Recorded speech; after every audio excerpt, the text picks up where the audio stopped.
Bueno, hoy día es la segunda parte, no pudimos terminar la semana pasada, ¿verdad? La segunda parte del Dios omnipotente, potente. Hemos revisado las las cuatro últimas semanas, los ovnis, ¿se acuerdan? Los ovnis. Ya ahora todo el mundo me mira con sonrisa, ya no se sorprenden tanto, ¿verdad? La primera vez que dije esto, algunos iban a renunciar a su membresía. Los omnisciente, vimos omnisciente, omnipresente y hoy día, bueno, desde la semana pasada, omnipotente, potente. Bueno, vamos a hacer un recuento, pero igual quiero decirles que es un gusto de estar con ustedes, mis amados, como también con la gente que nos visita y la gente que nos mira por las redes. Hay bastante movimiento en las redes sociales. Hoy vamos a continuar la segunda parte del Dios omnipotente. Es trascendente lo que vivimos como iglesia. Las bases son fundamentales, como ustedes saben, y tenerlas bien establecidas dan como resultado un crecimiento fuerte en todo sentido. Por ello sé que ustedes me tienen paciencia, porque estamos siempre todo este año poniendo la estructura de la iglesia para que crezca fuerte. Y sé que me tienen paciencia con la enseñanza y que sus mentes sigan construyendo de manera maravillosa este fortín para provecho personal y de la iglesia. Quiero decirles que hay gente que entrevisto, que hablo con ellos en la iglesia y no saben cómo me gozo de ver cómo el aprender la palabra de Dios, el atesorarla, el Espíritu Santo hace algo maravilloso en los hijos de Dios que les da una estructura poderosa para seguir adelante, un fortín precioso. Quisiera empezar colocando algunos pensamientos a manera introductoria que nos van a dar pie para hacer un pequeño recordatorio y entrar en el tema. Hay un personaje en la historia universal llamado Nabucodonosor. ¿Lo han escuchado? Que bueno, Nabucodonosor lo puede también poner por internet y usted va a salir toda una biografía, todo un derrotero de Nabucodonosor, porque fue uno de los reyes más importantes, o tuvo el imperio que creo yo más importante en la historia universal. El imperio le decían el imperio de oro, porque todo era oro en Babilonia. Su imperio era oro, poderoso, majestuoso, dueño de lo que quería. Y mientras presumía sobre sus logros, Nabucodonosor, porque era obvio, un ser humano que hacía lo que quería, entonces lo que trae a nosotros es obviamente una soberbia, un orgullo, ¿verdad? Y él iba presumiendo de todos sus logros. Nabucodonosor es humillado por Dios en la historia. Es humillado por Dios. El rey pierde la cordura y vive en la selva, o sea, siendo rey, teniendo todo. La historia bíblica cuenta que fue humillado por Dios y pierde la cordura y vive en la selva como un animalito por 7 años. Después de esto, su cordura y postura son recobradas. La enfermedad es curioso porque si usted revisa en la historia universal, la enfermedad no está registrada en los anales babilónicos. No se dice nada que el rey más poderoso tuvo un tiempo de enfermedad o de locura. Pero históricamente, y esto es para que lo tengan en cuenta, porque la Biblia manda la historia, no es que la historia dice lo que tiene que decir la Biblia, pero históricamente Nabucodonosor tuvo una ausencia sin registro en Babilonia desde el año 582 al año 575. Claro, tuvo una ausencia porque no iban a decir que el rey más poderoso del mundo estaba enfermo como un animalito en la selva, ¿no?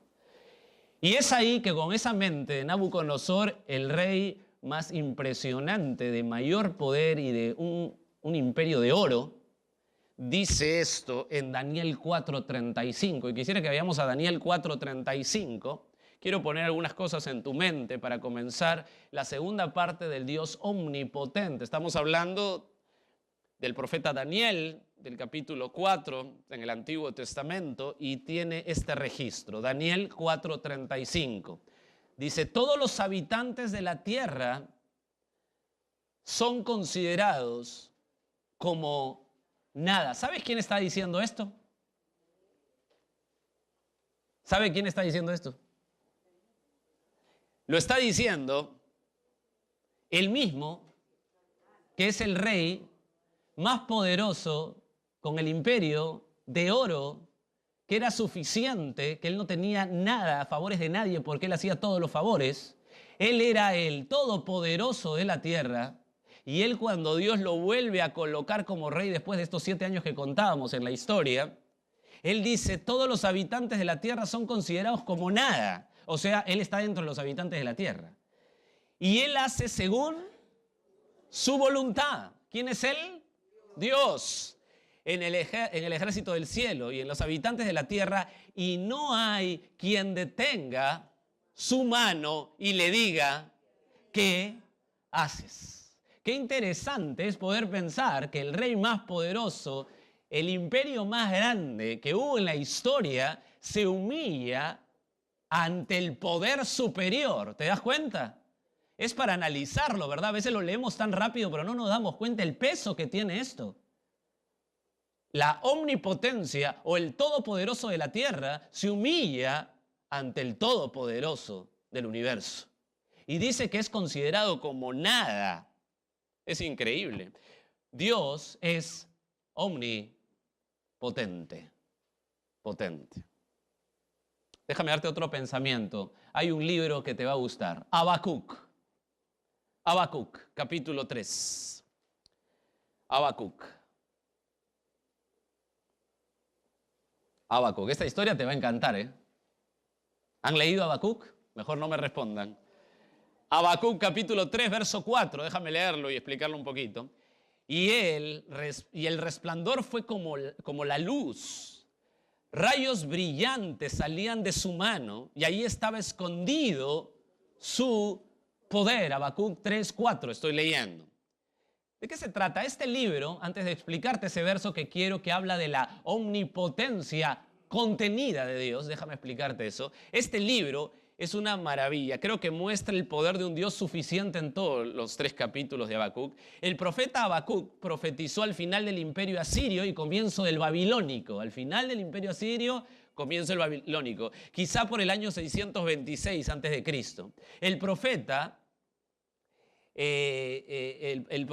él dice a Dios que hay una injusticia enorme. ¿De qué trata el libro? Que el profeta empieza diciendo, Señor, hay una injusticia enorme. ¿Por qué permites que haya tanta injusticia? ¿Por qué dices que por qué permites, siendo tú el Dios todopoderoso y suficiente, por qué permites que haya tanta injusticia con este pueblo tuyo?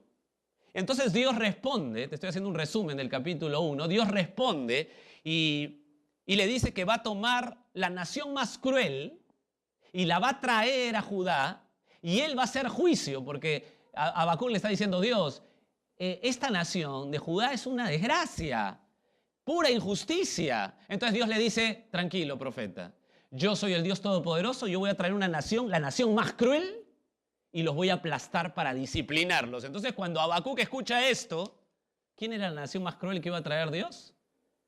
Babilonia, de nuestro querido angelito Nabucodonosor, que ya lo leímos. Cuando escucha eso, que va a traer a la nación más salvaje a corregir a Judá, entonces el profeta queda entristecido y con mucho temor y le dice, Señor, yo quiero que sea justo, pero no tanto. ¿A Babilonia la vas a traer para corregirnos? Por favor, Señor, no. Esa nación es terrible, es peor. Es peor que esta. Y a partir del capítulo 3, el profeta ahora reconociendo que Dios hace lo que quiere y que Él es todopoderoso y que Él decide cómo disciplinar y que Él hace lo que quiere. Y ahí viene el verso 4 que te leí. Y el resplandor fue como la luz, rayos brillantes salían de su mano y ahí estaba, escucha ahí esa frase por favor, y ahí estaba, ¿qué cosa? Escondido su poder. Lo que el profeta ilustra es el poder de Dios, pero escucha, piensa conmigo, ilustra el poder de Dios, pero ocultando el poder. ¿Te has dado cuenta? Míralo por favor. Rayos brillantes salían de su mano y ahí estaba escondido.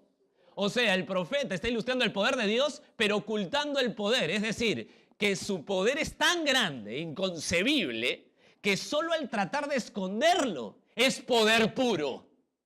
Imagínate si no lo quisiera esconder el profeta. Eso es lo que está diciendo. Es tan poderoso Dios que su poder escondido es como luz brillante que deshace los montes. Eso es lo que va a decir en el capítulo 3. En el capítulo 3. Está adorando al Dios omnipotente que hace lo que quiere. Que hace lo que quiere. ¿Te das cuenta que lo que quiere decir el profeta es que Dios es todopoderoso y hace lo que quiere? Por ello no lo busquemos, y eso es una implicación hoy. No le busquemos, por favor, ni le adoremos por la bendición que Él nos pueda dar. Hay que buscarle y hay que adorarle, no por la bendición que Él te conceda o que te da lo que quieres o para que todo te salga bien. El profeta Habacuc enseña que hay que adorarle solamente porque Él es el Dios todopoderoso y hace lo que quiere. Adóralo porque Él es el Dios omnipotente. Y por eso Habacuc concluye, mira el verso 17, si estás en el capítulo 3, mira el verso 17. Aunque la higuera no florezca, ni las vides haya frutos, aunque falte el producto del olivo y los labradores no den mantenimiento, las ovejas sean quitadas de la majada, y haya vacas en los corrales, verso 18, con todo, yo me alegraré en el Señor y me gozaré en el Dios de mi salvación. No le adoremos, dice Habacuc, para que te conceda algo. No le adoremos para que Él tenga designios que a ti te gusten. Adórale, porque Él hace lo que quiere. Y lo que quiere es perfecto. Él es el Dios omnipotente. Qué realidad, ¿no? Qué realidad. ¿Cuánta gente quiere buscar adorar a Dios o venir a una iglesia porque quiere que Dios le conceda cosas? Esa no es la prioridad. La prioridad es adórale porque Él es omnipotente y Él hace lo que quiere. La semana pasada colocamos, ¿está bien el libro de Habacuc? Un pequeño resumen de los 3 capítulos. La semana pasada colocamos un concepto que hoy lo vamos a ampliar. ¿Te acuerdas? ¿Te acuerdas el concepto del Dios omnipotente? ¿Se acuerdan? Es un poco amplio el concepto, pero yo se los voy a hacer acordar. Dios es omnipotente. Puede hacer todo lo que quiera hacer. Tiene habilidad y poder para hacer todo lo que quiera hacer en la misma sencillez. O sea, para Él es lo mismo crear 10 planetas que una polilla. ¿Se acuerdan? Lo mismo. Él mismo es el originador del poder y todo lo sustenta con poder constante, pues Él no se cansa. Él no se cansa. Para seguir el estudio colocamos 4 puntos, ¿se acuerdan? 4 puntos. Primero de ellos colocamos la omnipotencia en operación. Segundo, la omnipotencia como término teológico. Tercero, la omnipotencia como significado del creyente. Y en cuarto lugar, la omnipotencia como significado al... Muy bien. Al no creyente, al inconverso. Vimos el punto 1, ¿verdad? La omnipotencia en operación. ¿Y cómo se expresaba la omnipotencia en operación? ¿Se acuerdan? Se expresaba, lo vimos en 3 elementos. Primero, por su voz, por su voz. Quisiera recordar contigo un poquito Job. Vamos a Job 38, verso 8. Al inicio les dije que me tengan paciencia, ¿verdad? Espero contar con su amor y su paciencia. Quiero que su mente esté lúcida para el tema. Job 38, 8. ¿Quién encerró con puertas el mar? ¿Se acuerdan que Job le empieza a decir, Señor, ya hasta aquí, he sufrido mucho, ¿qué más? Y Dios le empieza a preguntar.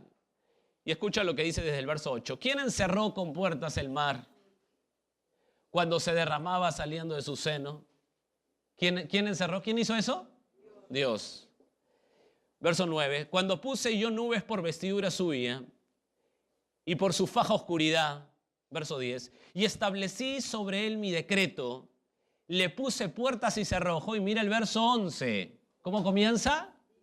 Y dije, o sea, su voz, hasta aquí llegarás y no pasarás adelante. Y ahí parará el orgullo de tus olas. ¿A quién le está hablando aquí Dios? ¿Te acuerdas el paralelo que hicimos con el mar de Galilea? Bueno, aquí Job ya calientito lo ganó primero. Y lo que estamos hablando primero se muestra la expresión de su operación en su voz, ¿se acuerdan? En su voz. También vimos que se expresa en su salvación. El poder de Dios, la operación de la omnipotencia de Dios fue en su salvación. ¿Por qué? ¿Por qué decimos eso? Porque en todo el proceso, porque en toda la línea de la salvación, desde la eternidad pasada hasta la eternidad futura, ¿Quién hace toda esa línea? ¿Quién lo hace? Dios. ¿Se acuerdan de Romanos 8:30? Romanos 8:30, que lo vimos la semana pasada. A los que predestinó. Muy bien. ¿Se acuerdan? Predestinó. ¿Usted cree en la doctrina de la predestinación? Bueno, vamos a decirlo por las redes. La doctrina de la predestinación es bíblica. ¿Por qué? ¿Por qué cree usted eso? Porque ahí lo dice, pues. Qué sencillo. A los que predestinó, a estos también llamó. Y a los que llamó, a estos también justificó. Y a los que justificó, a estos también. O sea, todo el proceso, toda la visión de la salvación está en las manos de Dios. Qué tremendo, su poder en la salvación. Déjame complementar esta con un versículo que me encantó. Primera de Pedro 1:3. Primera de Pedro 1:3. Dice, como todas las cosas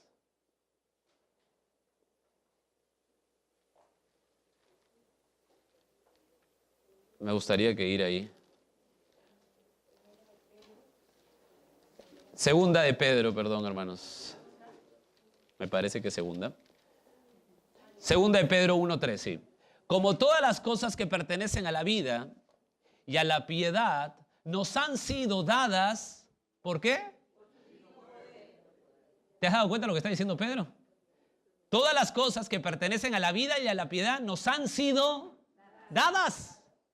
¿Por qué? Por su divino poder. Y escucha, mediante el conocimiento de aquel que nos llamó por su gloria y excelencia. Nos llamó porque te portaste bien, no dice ahí. Nos llamó por su gloria, su excelencia. Ahora, esto es tan claro, yo no sé cuál es el problema de esto.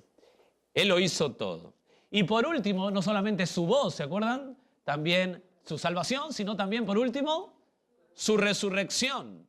El poder de Dios es tan impresionante que al final de los tiempos levantará a los muertos, a todos los seres humanos, es decir, a los justos e injustos. Los creyentes e inconversos resucitarán, unos con gozo pleno y eterno, otros para condenación sin descanso y por la eternidad. Quisiera revisar contigo Apocalipsis capítulo 20. No, porque a veces escuchamos resurrección, va a levantar a las personas y uno dice, claro, va a levantar a los creyentes, pero en realidad también no solo levanta a los creyentes, también resucita a los inconversos para condenación. Y vi, dice el verso 11 de Apocalipsis 20, y vi un gran trono blanco, el que estaba sentado en él, de delante del cual huyeron la tierra y el cielo. Wow. Y ningún lugar se encontró para ellos. Verso 12. Y vi a los muertos, grandes, pequeños, de pie ante Dios. Y los libros fueron abiertos, y otro libro fue abierto, el cual es el libro de la vida. Y fueron juzgados los muertos por las cosas que estaban escritas en los libros, según sus obras. Y el mar entregó a los muertos que había en él, y la muerte y el Hades entregaron a los muertos que había en ellos, y fueron juzgados cada uno según sus obras. Verso 14, y la muerte y el Hades fueron lanzados al lago de fuego. Esta es la muerte segunda. Verso 15, y el que no se halló inscrito en el libro de la vida fue lanzado al lago de fuego. Por supuesto que aquí todos van al infierno en este juicio, y aquí lo que muestra es que levanta a todos los muertos. O sea, la gente va a ir al infierno con cuerpo. Un cuerpo que no se va a gastar por el sufrimiento eterno, no se gasta, raro. Y así entramos con esa seriedad de lo que significa conocer la palabra de Dios y a Cristo al segundo punto, la omnipotencia como término teológico. ¿Se acuerdan? Creo que acá nos quedamos la semana pasada, que casi ustedes me acribillan. Déjenme hacerles una pregunta. ¿Dios puede hacer todo? Teológicamente no. Teológicamente no. Déjame recordarte el concepto hasta aquí. ¿Está bien? Del concepto vamos a partir porque faltan un par de líneas a ese concepto para terminar bien el concepto de omnipotente, o por lo menos lo que nos alcanza en la Biblia. Déjame recordarte el concepto hasta aquí. Dios es omnipotente. Puede hacer todo lo que quiera hacer. Tiene habilidad y poder para hacer todo lo que quiera hacer con la misma sencillez. Él mismo es el originador del poder y todo lo sustenta con poder constante, pues Él no se cansa, no se duerme, muy bien, no reposa, no se cansa. ¿Dios puede hacer todo? Teológicamente no. Pero Jorge, acá dices que puede hacer lo que quiera. ¿Cómo que teológicamente no? ¿Qué es lo que no puede hacer? Déjame darte lo que Dios no puede hacer. ¿Están listos? Perfecto, empezamos. A o 1, no sé. Dios no puede mentir. Hebreos capítulo 6, verso 17. Quisiera que me sigan porque es muy interesante todo esto teológicamente, para armarlo con el concepto de que Él puede hacer todo. Hebreos capítulo 6, verso 17. ¿Se han dado cuenta que estoy más calmado, verdad? Muy bien, muy bien. Estoy, ¿verdad? Antes estaba muy acelerado, estoy más calmado. Hebreos 6, 17. Por lo cual, dice el autor de Hebreos, queriendo Dios mostrar más abundantemente a los herederos de la promesa la inmutabilidad de su consejo, interpuso, ¿qué cosa puso? Wow, Dios jura. Verso 18, para que por dos cosas inmutables, ¿qué cosa es inmutable? No cambian. En las cuales es imposible que Dios mienta, o sea, Dios no puede mentir, tengamos un fortísimo consuelo, los que hemos acudido para asirnos de la esperanza puesta delante de nosotros. ¿Cuáles son esas dos cosas inmutables? Según el texto, es la promesa de Dios y el juramento, ¿no? Él juró, él prometió y juró. Mira otro, Números 23, 19. La parte A, la primera parte.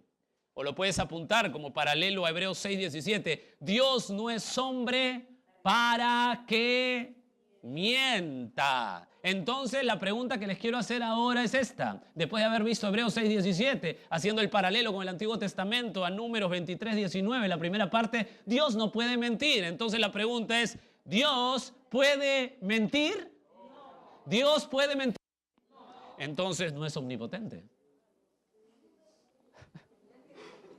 Otra cosa más, Dios no ves cómo están pensando, Me gusta eso, por favor.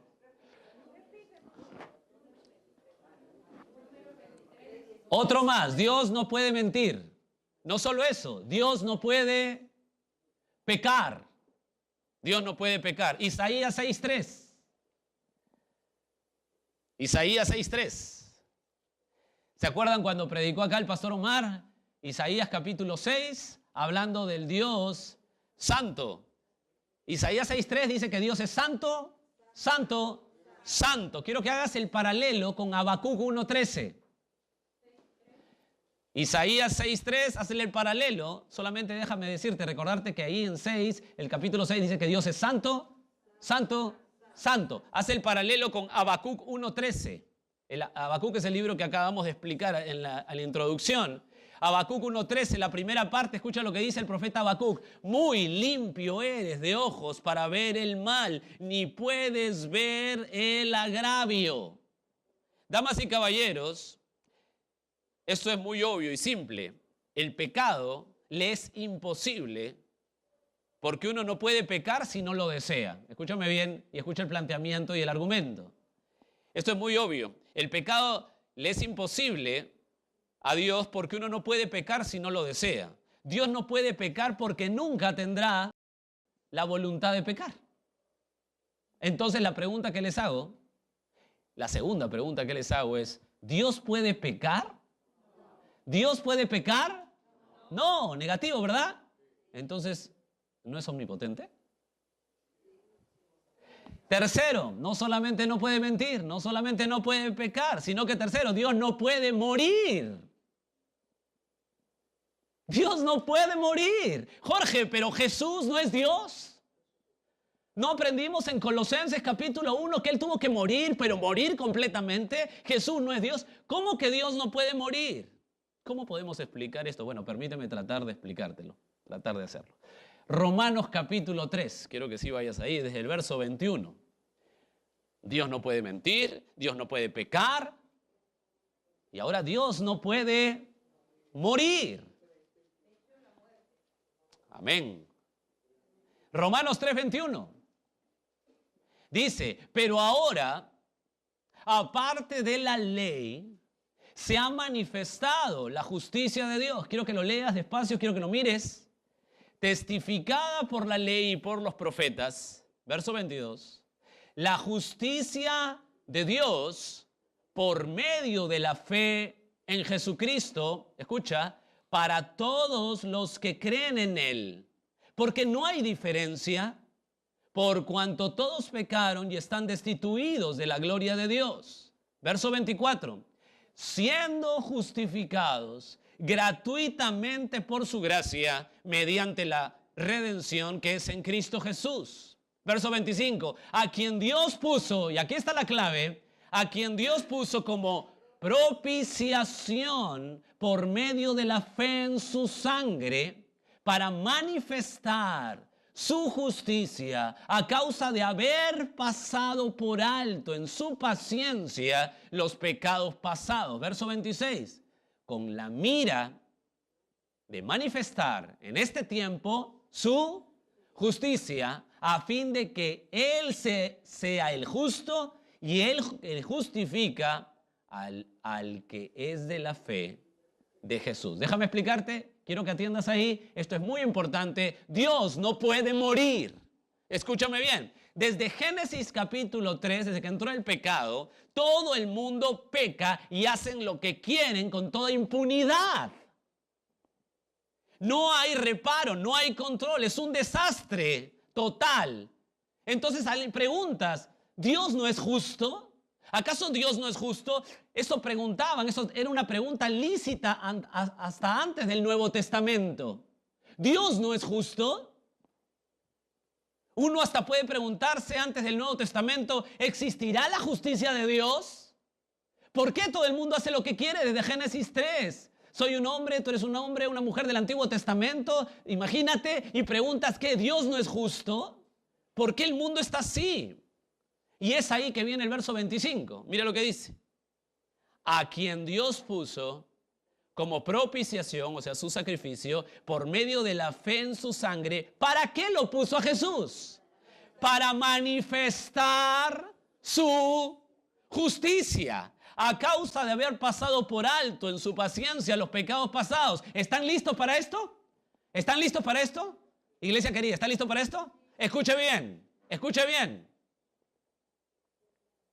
Damas y caballeros, Jesús murió para Dios. Jesús murió para Dios. Jesús murió. En esa cruz, Dios mostró abiertamente y claramente, crudamente, terriblemente y maravillosamente su justicia, que Él había, dice el texto, pasado por alto. ¿Qué significa que Él había pasado por alto? ¿Que se había hecho el loco con todos los pecados del Antiguo Testamento hasta la cruz? No, pasado por alto es una frase que significa que Él retuvo toda su ira. Empezó a respirar fuerte, retuvo cada pecado de cada personaje del Antiguo Testamento, de toda la historia, y cuando tuvo todo ese paquete de ira, se lo puso a su Hijo. Jesús murió para Dios. Él mostró su justicia abiertamente. Él había pasado por alto, ya usted sabe lo que significa, que toda su ira por el pecado lo había contenido para depositarla un día, en un lugar, a un día específico, a un lugar específico, a una persona específica. Ese día fue hace 2000 años, ese lugar específico fue la cruz y esa persona específica fue su Hijo amado, puro Jesucristo. Señores, Jesús murió para Dios. ¿Por qué? Porque Dios no puede morir. Jesús murió para Dios. Entonces la pregunta que te hago es, ¿Dios puede morir? ¿Dios puede morir? Entonces no es omnipotente, porque no puede morir. Siguiente, no solamente, hasta aquí, ¿cómo es? Dios no puede, ¿qué? Mentir, no puede pecar, no puede. Siguiente, Dios no puede, este es fácil para ustedes, Dios no puede cambiar. No puede cambiar. Malaquías capítulo 3, verso 6, la primera parte. Dios no puede cambiar. Malaquías dice, porque yo Jehová, mira qué simple, no cambio. Malaquías capítulo 3, verso 6. Yo Jehová no Cambio. ¿Ve alguna dificultad en esa frase? ¿Está clara? Bueno, acá creo que no hay que meterle tanto hebreo ni tanto, ¿no? Porque yo, Jehová, no cambio. No cambio, no cambio significa no cambio en todos los idiomas. No cambio. Es inmutable. ¿Está fácil? ¿Está facilita? Perfecto. Habla de sus promesas, o sea, en el contexto de qué habla, cuando dice no cambio, no es que se cambie de ropa, no es que se cambie de no. Habla de sus promesas, siempre son. O sea, lo que Él promete, me encanta esto. Dios, entonces la pregunta que les hago a ustedes, ¿Dios puede cambiar? Uy, ustedes son enfáticos. No, entonces Dios no es omnipotente. No puede mentir, no puede pecar, no puede morir, no puede cambiar. Señor, tú no puedes hacer muchas cosas. Déjame una más para tu mente. Dios no puede, y esto, cinturón de seguridad, Dios no puede dejarte entrar al cielo sin Jesús. Dios no puede dejarte entrar al cielo sin Jesús. Juan 3:36, por favor. Juan 3:36. Dios no puede, otra cosa que no puede es dejarte entrar al cielo sin Jesús. Todas las personas que nos están mirando hoy no pueden entrar al cielo sin Jesús. Juan 3:36. El que cree en el Hijo, quiero que lo mires bien porque esto es enfático y que creo que esto no se está enseñando o predicando bien porque siempre salimos con tipos de ecumenismo donde todos nos unimos, donde todos tenemos un Dios y donde todos somos del cielo. Escúchame bien, mira lo que dice Jesús. El que cree en el Hijo tiene vida eterna, pero el que rehúsa creer en el Hijo no verá la vida, pero no se queda ahí nomás, sino que la ira de Dios está. ¡Qué enfático es esto! Damas y caballeros, hay un solo camino para el cielo. Dios no puede dejar pasar a la gente a la eternidad con Él sin Jesús. ¿Lo estamos captando bien? ¿Te das cuenta la urgencia de predicar el Evangelio? ¿Te das cuenta la urgencia de tu misión? Dios no puede hacer eso. Juan 5:21, ahí nomás. Juan 5:21, porque como el Padre, qué increíble es esto, porque como el Padre levanta a los muertos y les da vida, así también el Hijo, escucha bien lo que dice, escuchen bien lo que dice, así también el Hijo a los que quiere. Wow. ¿Sabe por qué usted está en Cristo? Porque el Hijo quiso. Wow. Wow. Qué increíble. Primera de Juan, el mismo autor, pero casi al final por Apocalipsis. Primera de Juan 5:12. Quiero llenar de argumentos aquí porque creo que hay un peligro latente en el cristianismo en este tiempo de hacer, como dije, un grupo ecuménico de que todos entran a la misma bolsa. Y quizá hay gente que viene acá y piensa que porque cree en Diosito ya todo está bien. No, dice que el que cree en el Hijo, es decir, a la forma, los principios, el camino del Hijo, como Él dice. Primera de Juan 5:12. El que tiene al Hijo tiene la vida. Y el que no tiene al Hijo de Dios no tiene la vida. Por favor, esto ya. Bueno, acá tampoco hay que meterle tanto griego, ¿eh? El que tiene al Hijo tiene la vida. El que no tiene al Hijo.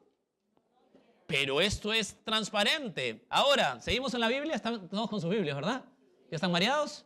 Qué bueno, porque es el primer punto. Segunda de Tesalonicenses 1:6. Tesalonicenses, la carta del apóstol Pablo a la iglesia de Tesalónica, segunda, capítulo 1, verso 6. Porque es justo, 1:6 de segunda de Tesalonicenses, porque es justo delante de Dios pagar con tribulación a los que os atribulan. Verso 7. Y a vosotros que sois atribulados, daros reposo con nosotros.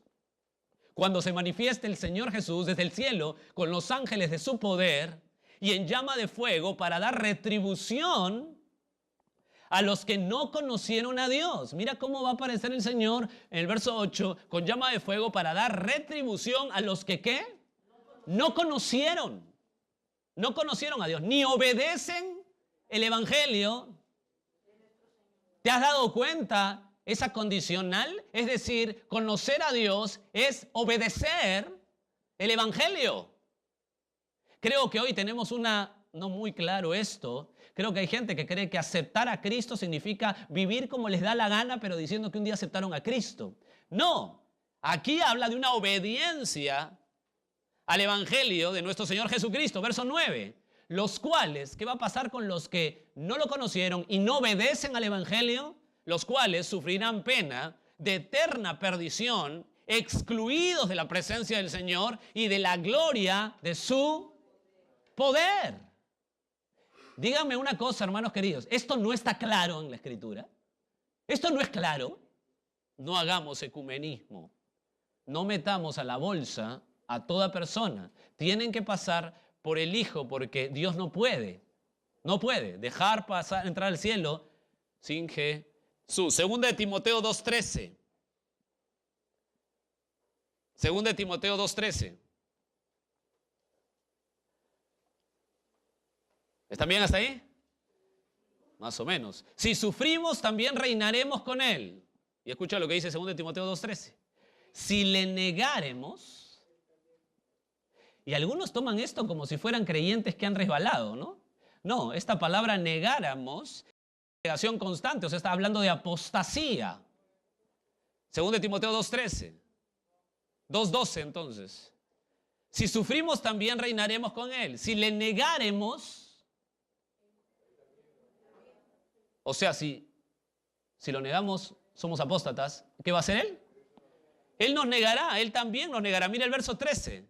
Si fuésemos infieles, Él permanecerá fiel. Entonces la gente salta y dice, claro, porque yo soy infiel, pero Él es fiel. Bueno, déjenme aclararles ese texto.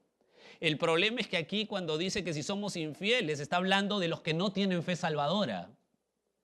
O sea, si yo no tengo la fe salvadora, si no vengo a Él es fiel. ¿Sabes cómo Él es fiel?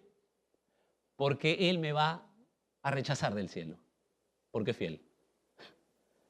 Este texto a veces lo vemos muy, muy caritativo, ¿verdad? Pero en realidad hay que estudiarlo bien. Él no puede negarse a sí mismo. O sea, si yo soy infiel, es decir, no tengo una fe salvadora, escúchenme bien, hermanos queridos, amados, no entra al cielo.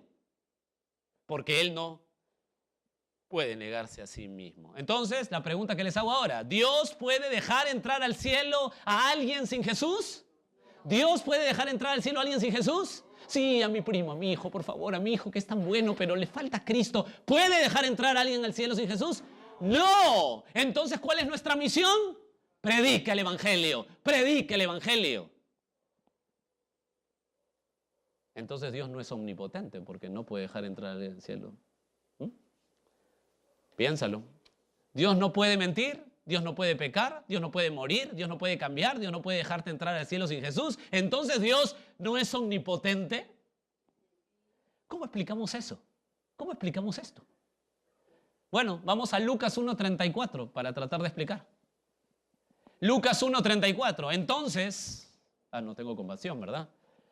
Lucas 1:34. Entonces María dijo al ángel, ¿se acuerdan cuando María tiene la intervención ahí del ángel, ¿no? En la Anunciación, 1:34. Entonces María dijo al ángel, ¿cómo será esto? Pues no conozco varón. ¿Se acuerdan que el ángel anuncia, María, vas a salir encinta y a José lo vamos a tener a un costado? Y María dijo, entonces, ¿cómo es esto? No conozco varón, verso 35. Respondió el ángel y le dijo, el Espíritu Santo vendrá sobre ti y el, ¿qué dice? Poder del Altísimo te cubrirá con su sombra, por lo cual también el santo ser que nacerá será llamado Hijo. Y mira el verso 36. Y aquí tu pariente Elizabeth, ella también ha concebido hijo en su vejez, y este es el 6º mes para ella, la que llamaban estéril, porque, verso 37, porque nada. ¿Cuánto hay imposible para Dios? Nada. Bueno, ahora escucha lo que R.C. Sproul, el gran teólogo Sproul, comenta sobre este texto que me llamó la atención. Sproul dice, en un sentido restringido, el ángel estaba expresando una teología incorrecta. Pero en un sentido bíblico más amplio, entendemos que el poder de Dios supera al de la criatura. Lo que para nosotros es imposible, para Dios es posible. Fin de la cita. Escúcheme bien, damas y caballeros. Lo que significa que para Dios nada es imposible es que Dios puede hacer cualquier cosa que sea su voluntad, pues su poder no está limitado por cuestiones finitas. Sin embargo, su poder está limitado por lo que Él es. ¿Me dejo entender? Entonces, si Dios no puede mentir, no puede pecar, no puede morir, no puede cambiar, no puede dejar entrar a alguien al cielo si no pasa por Jesús, no es que deja su omnipotencia, sino que Él hace cualquier cosa que quiera en su voluntad, pero está limitado por lo que Él es. Él no puede violentar lo que Él es. ¿Me dejo entender? Entonces déjame resumirte el concepto, y aquí está el concepto completo, que creo que es lo que la Biblia nos lleva en este concepto completo.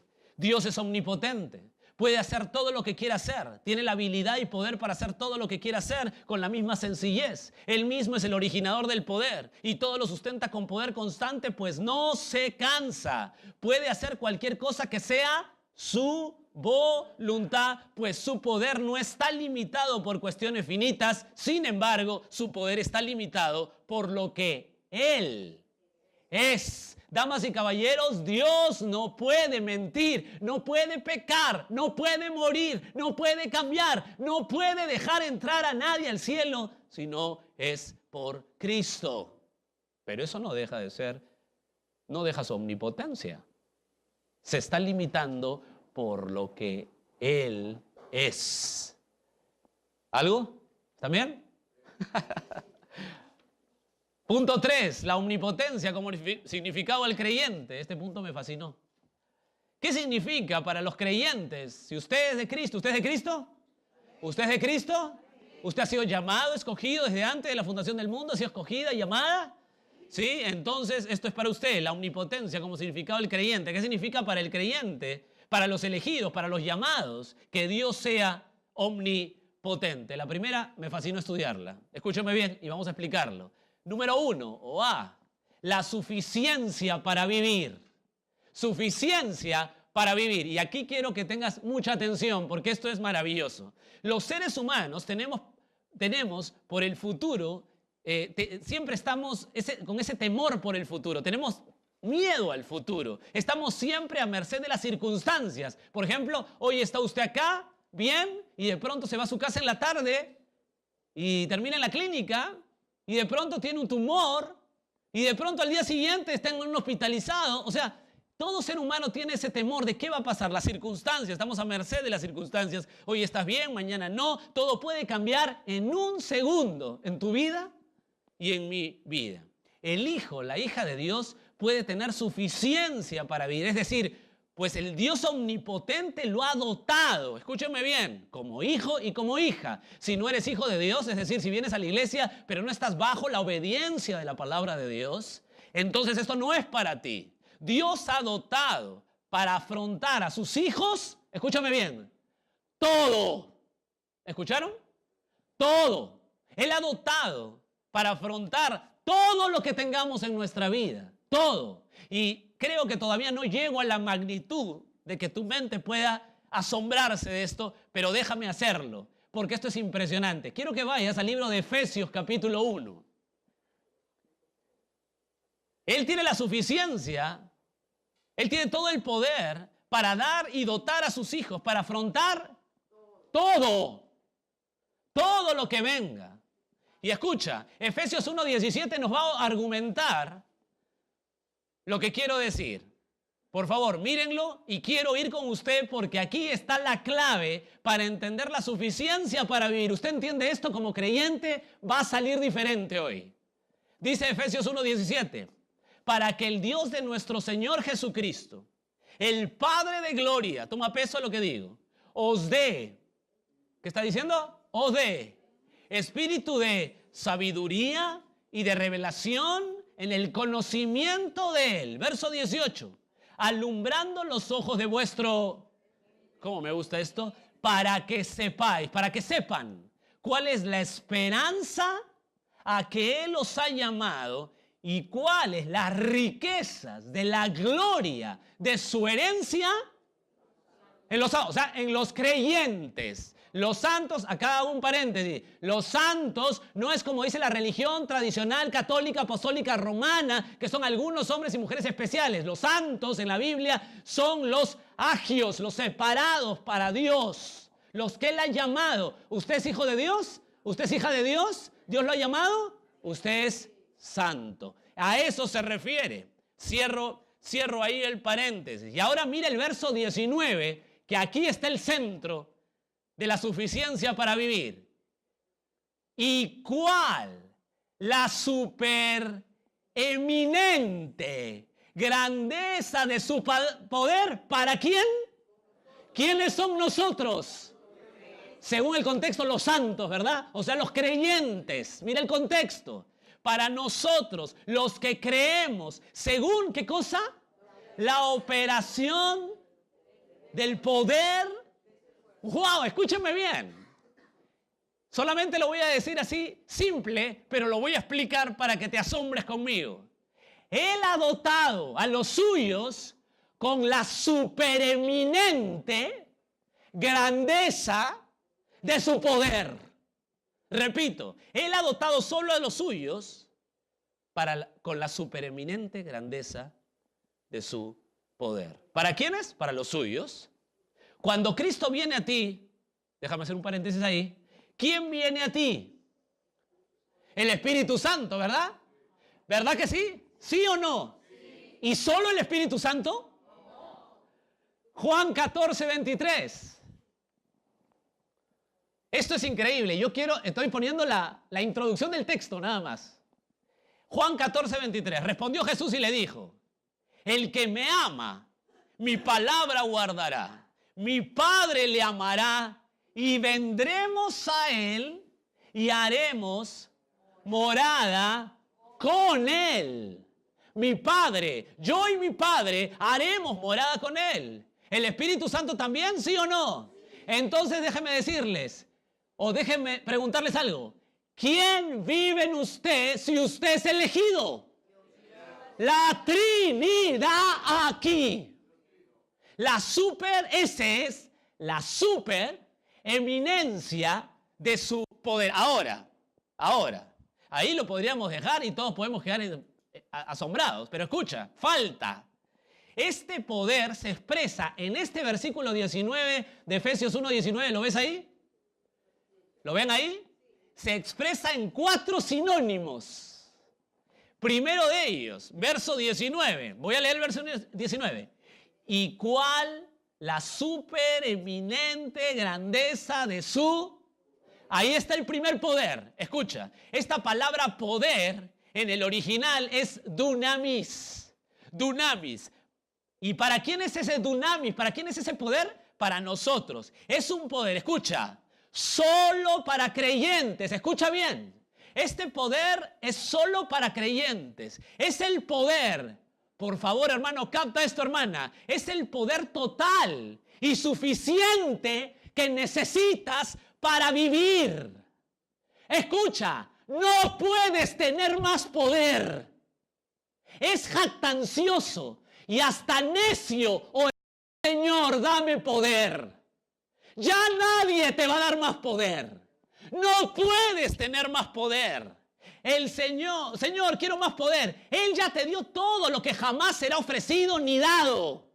Escucha bien, si eres creyente, Él te ha dado la supereminente grandeza de su dunamis. Si yo le digo, Señor, quiero más poder, eso es necio, jactancioso. No ores así. Él ya te dio el poder. Él ya te dio el poder total que necesitan sus hijos para afrontar todo. Ahora, la implicancia es que aquí en este Perú y en muchos lugares hay congregaciones que quieren darte experiencias místicas. Por ejemplo, ven a bautizarte del Espíritu Santo. El segundo bautismo tienes que tener expresiones ¿Para qué? Para tener más poder. Bíblicamente no se puede. Si usted escucha a alguien que tiene experiencia, no, sí que vino por segunda vez el Espíritu Santo y me bautizó en el Espíritu, escúchame bien, no es bíblico. ¿Por qué? Porque Él ya te dio el dunamis, la super eminencia, grandeza de su. No pidas más poder porque es jactancioso. Tienes todo. Nadie te va a dar más. Ni vas a poder tener más. De nadie. Dios no te va a dar más. ¿Ya te dio? Todo. Todo. Segundo sinónimo, en el mismo pasaje. ¿Lo ven ahí o no? Segundo sinónimo. ¿Y cuál la supereminente grandeza de su poder, dunamis, para con nosotros los que creemos según la operación? La palabra ahí, que es el segundo sinónimo de poder, es energía. Es la fuerza energética del Espíritu Santo que nos hace vivir para Él. ¿Sabes por qué tú anhelas a Él? ¿Sabes por qué tú tienes pasión por Cristo, pasión por su palabra? Porque Él te ha dado energía. La operación. La palabra energía es sinónimo de fuerza, de poder. ¿Qué hace esta energía? Vivir para Él. Tercera palabra, en el mismo pasaje de Efesios 1:19. Otra vez lo leo. ¿Y cuál la supereminente grandeza de su poder? ¿Qué palabra es poder? Dunamis.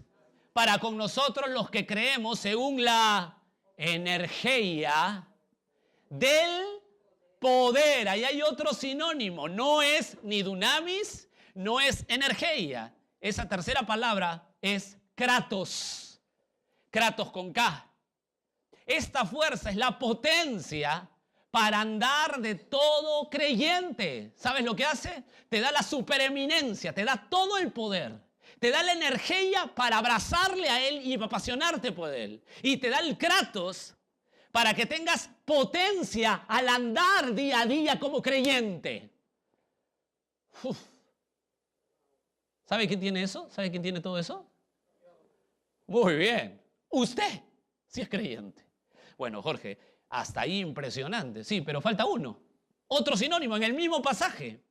El cual la supereminente grandeza de su dunamis para con nosotros los que creemos según la energía del kratos de su fuerza. Esa palabra fuerza es ischus en el griego. Esto parece chino, pero es ischus. Es el poder que todo creyente tiene para ser dotado en lo que Dios quiere hacer. Esto es impresionante.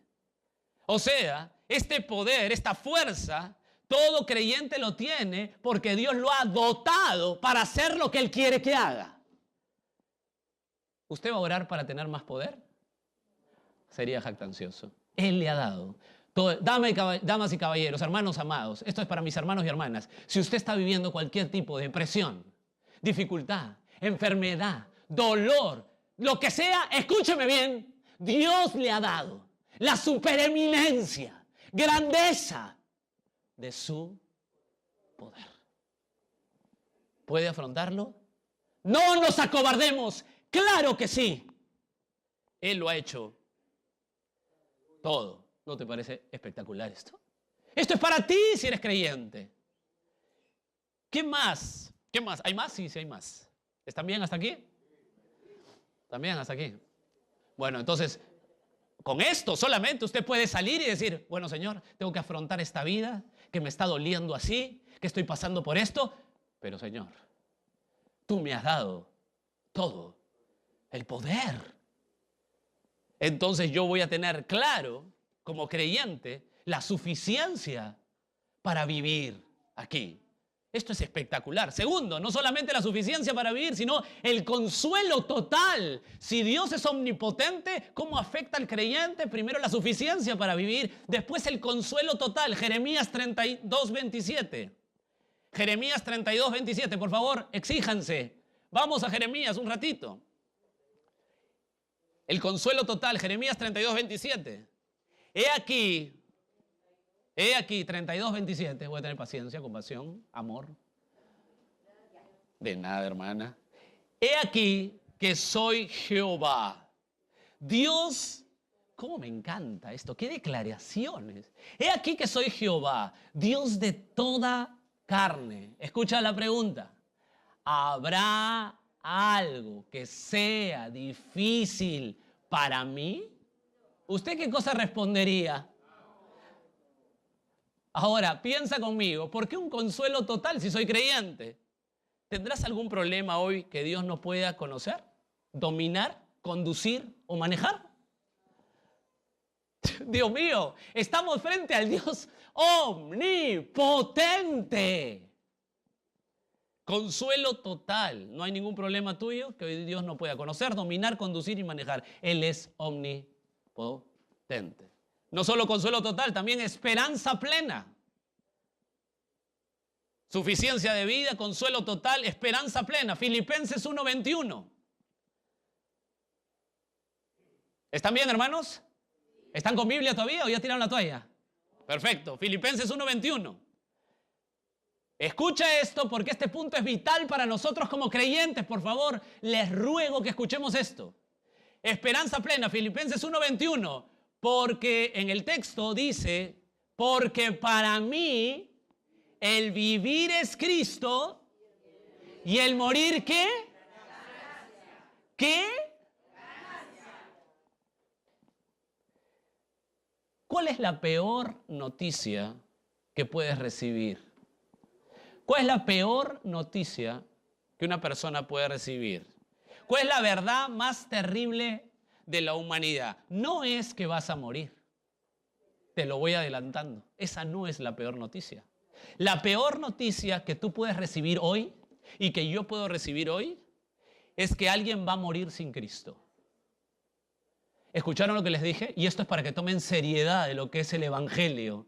Y no piensen que la iglesia o el Evangelio es algo secundario a tu vida y que tú haces tus actividades y que el Evangelio es para el domingo y que la iglesia es para el domingo. Hermano querido, escúchame bien. La peor noticia que puedes recibir tú es que alguien muera o tú mueras sin Cristo. Es la peor noticia. Si tus hijos están sin Cristo, si tus familiares están sin Cristo, la peor noticia que puedes escuchar es que mueran. La peor, la más terrible, la que derrumba, la que nos destroza. Su poder de resurrección asegura la esperanza para los suyos. Si alguien me está escuchando y está sin Cristo y viene a Él, le da vida. Y para Él el morir es ganancia. ¿Por qué? Porque se acabó la lucha con el pecado y va a la eternidad con Cristo. Pero para nosotros que tenemos que entender bien esto, la esperanza plena, es que la peor noticia, escúchame, la peor noticia que puedes recibir es que una persona muera sin Cristo. Escúchame bien. ¿Pasará eso en ti? ¿Por qué no? Porque tienes esperanza plena. Ese es el punto. No puede pasar eso en mí, porque Él me ha llamado, me ha escogido, me ha librado del infierno. Todo lo demás en mi vida se hace nada. Él me ha librado del juicio eterno. Tengo esperanza plena. Porque no va a pasar por mi mente la peor noticia. Job dijo en Job 19 esto, escucha bien, no vayas ahí, solo escucha. Job 19:25 dijo esto: yo sé que mi Redentor vive. Yo sé que mi Redentor vive. Él sabía del poder de la resurrección. ¿Usted sabe que Job habla del poder de la resurrección en el Antiguo Testamento? Claro que sí. Él sabía que su Redentor vive. Mis amados hermanos, manada pequeña, escúchenme bien. No temamos. Si eres de Cristo, tu esperanza es plena. La peor noticia de la humanidad, que es que la gente muera sin Cristo, no te va a tocar a ti. ¿Estamos captando eso? Pero por el otro lado, si alguien nos está mirando por internet, o sea, aquí hay personas que no obedecen al Evangelio de nuestro Señor Jesucristo, o piensan que la iglesia es algo así como un club, o vienen de visita a muchas iglesias para ver a cuál se acomoda su vida pecaminosa. Escúchenme bien. Están a punto de recibir la peor noticia de su vida en su experiencia. El morir sin Cristo es aplastante. la peor noticia de la humanidad. El morir, no. Porque para mí el morir es ganancia. El morir sin Cristo, ese es el problema. Entonces, predica el Evangelio. Y si aquí hay alguien que tiene hijos, familiares, como todos nosotros, prediquemos el Evangelio y tomemos en serio, porque tu vida es el canal que Dios utiliza para llevar a la gente al Evangelio. La última, la omnipotencia como significado al inconverso. Ya vimos al creyente, ahora al inconverso. Con esto acabamos. Solo una cosa, déjame acordarte sobre este punto. ¿Qué significa la omnipotencia de Dios para un inconverso? Solo una cosa. Si no te has rendido a Cristo, escúchame bien, yo quiero que me escuches bien. Si no te has rendido a Cristo para que sea tu dueño, escúchame, no para que sea tu amigo, no para que sea tu religión o tu iglesia o tu misa o tu culto. Es para que Él sea tu dueño las 24 horas del día, de lunes a domingo, para que le rindas cuentas a Él, para que controle tus pensamientos, para que su palabra sea la que pilotee tu vida. Si nosotros no vivimos así, no hay que mentirnos y hay que ser reales. No es tu amiguito. Jesús no ha venido a ser tu amiguito.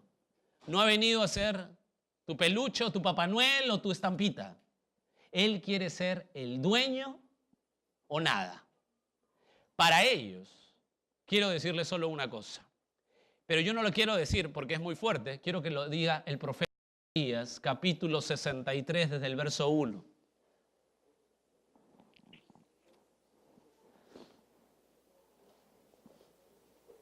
Isaías, capítulo 63, verso 1.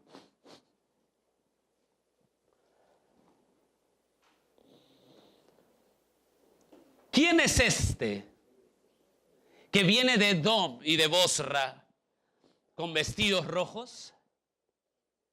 Este hermoso en su vestido que marcha en la grandeza de su poder. Escucha, en la grandeza de su poder. Yo, Isaías 63:1 estoy leyendo. Yo, el que hablo en justicia, grande para salvar. Verso 2. ¿Por qué es rojo tu vestido? Y tus ropas como el de que ha pisado lagar. ¿Me entienden ese símbolo? O sea que está pisando lagar, o sea que está dentro de las uvas y está pisando. Eres muy amable, gracias. Y está pisando el lagar. Entonces dicen, ¿por qué? ¿Quién es este que ha manchado sus ropas? Seguimos leyendo, verso 3. ¿He pisado yo solo el lagar? Y de los pueblos nadie había conmigo. Los pisé con mi ira y los hollé con mi furor. Y su sangre salpicó mis vestidos y manché todas mis ropas. Escúchenme bien. El profeta Isaías está dando ahí el día de la ira de Dios. Y se están preguntando, si tú eres el Todopoderoso y tus mantos son blancos, ¿por qué están manchados de rojo como si hubieras pisado lagar? Y él dice que ha pisado con su ira, y no solo los ha pisado, ha hollado con su furor a los pecadores. Y su sangre ha salpicado sus ropas. Te aseguro algo, mi amigo, mi amiga. Te aseguro algo. Dios caerá sobre ti con toda su ira por el pecado si es que no eres de Él. Quiero asegurarles algo, hermanos queridos, con mucha solemnidad. Si alguien no es de Cristo, Dios caerá sobre él con toda su ira por el pecado. Por eso que hoy la posibilidad nuestra es venir a Él y arrepentirnos de nuestro pecado. Pedir perdón en nuestro corazón, clamar para que Dios perdone nuestra vida. Y si nosotros lo hacemos, Él es magnánimo, Él está listo. Pero hay que venir a Él para pedir perdón y para arrepentirse. Les aseguro algo a mis amigos que no conocen a Cristo, que nos están viendo o que pueden venir aquí pensando que la iglesia es algo así como una religión para su vida y que pueden hacer de su vida lo que quieran, decidir como quieran, hacer lo que quieran sin contar la palabra de Dios. Déjenme decirles algo. Si usted no deja que sus pecados lo pague Jesús, usted mismo va a pagar sus pecados y Dios dice que lo va a desollar y su sangre va a ser salpicada en sus vestidos. ¿Quién ha plantado a un Dios de tanto amor que perdona a todos sin importar lo que hagan y quién sea? No sé. El que ha planteado ese Dios, que te perdona sin importar qué hagas, que te perdona así nomás y que con tal que no seas tan malo te va a recibir, el que ha planteado eso es directamente del infierno. Dios no va a pasar al injusto por justo. Y por eso, si me estás oyendo y tú no estás seguro, segura, si usted me está viendo por internet y no está seguro, segura, hoy pide en su corazón perdón, clemencia, y Dios va a acudir a eso porque para eso fue a la cruz, a perdonar los pecados de los suyos. Venga Él hoy. Él tiene todo el poder, mis queridos, todo el poder para perdonar los pecados y tiene todo el poder para los suyos mantenerlos hasta el fin. ¿Por qué? Porque Él es el Dios todo